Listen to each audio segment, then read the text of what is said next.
Assalamualaikum warahmatullahi wabarakatuh. Perkenalkan, nama saya Zaratul Syita dengan NIM 0601032520. Di sini saya akan mempresentasikan mata kuliah studi hadis dengan materi integrasi hadis dengan ilmu pengetahuan dan teknologi. Nah, integritas antara hadis dan IPA.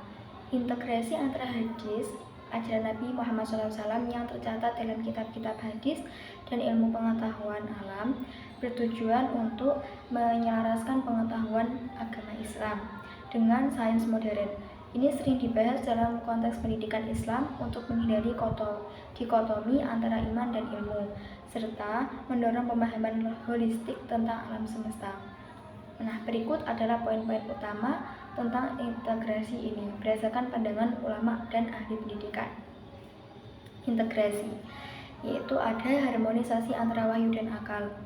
Yang kedua, ada pendidikan berbasis integrasi. Yang ketiga, ada tantangan dan penyelesaian integrasi hadis dan teknologi digital. Hadis sebagai sumber ajaran Islam kedua setelah Al-Quran mencatat kata, perbuatan, dan persetujuan Nabi Muhammad SAW. Integrasi hadis dengan teknologi digital yang melibatkan penggunaan alat seperti aplikasi, AI, dan platform online untuk mengakses, mempelajari, dan menyebarkan hadis secara lebih efisien. Hal ini memungkinkan pelestarian, verifikasi, dan pendidikan hadis di era digital, sekaligus menjaga keaslian dan nilai spiritualnya. Nah, implementasi. Yang pertama itu aplikasi mobil dan platform online. Yang kedua, AI dan verifikasi otomatis. Yang ketiga, e-learning dan virtual reality. Manfaatnya, yang pertama ada aksesibilitas global. Yang kedua ada pelestarian dan inovasi. Yang ketiga, pendidikan dan interaksi. Tantangannya, yang pertama ada keaslian dan misinformasi.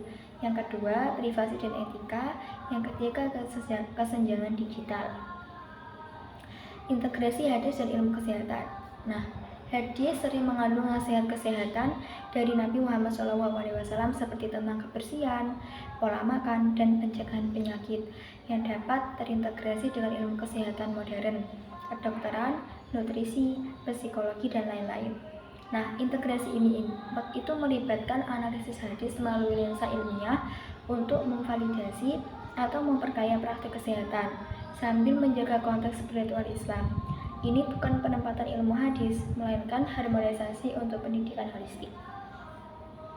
Implementasinya yaitu seperti kebersihan dan pencegahan penyakit, nutrisi dan diet, dan kesehatan mental dan olahraga.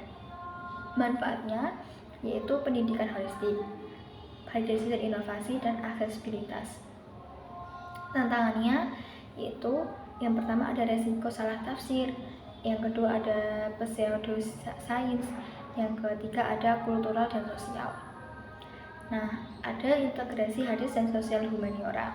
Hadis sebagai ajaran Nabi Muhammad SAW sering mengandung prinsip-prinsip sosial, etika, dan kemanusiaan yang dapat diintegrasikan dengan ilmu sosial humaniora seperti sosiologi, antropologi, sejarah, filsafat, dan psikologi sosial.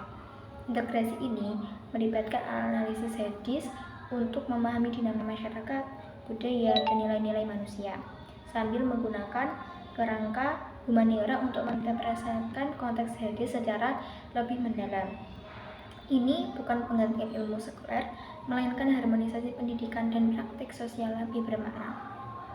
Implementasinya yaitu ada sosial dan etika sosial, ada antropologi dan budaya, ada sejarah dan filsafat. Manfaatnya yaitu pendidikan inklusif, penerapan praktis, inovasi penelitian. Tantangannya itu ada resiko relativisme, konflik budaya, dan akses dan bias. Nah, jadi kesimpulannya adalah berdasarkan diskusi sebelumnya tentang integrasi hadis Nabi Muhammad SAW dengan teknologi digital, ilmu pengetahuan, dan sosial humaniora, dapat disimpulkan bahwa integrasi hadis keseluruhan merupakan pendekatan interdisipliner yang harmonis. Hadis sebagai sumber etika dan pengalaman Islam dapat diperkaya oleh iptek untuk penerapan modern, sekaligus memastikan keaslian spiritualnya tetap utuh.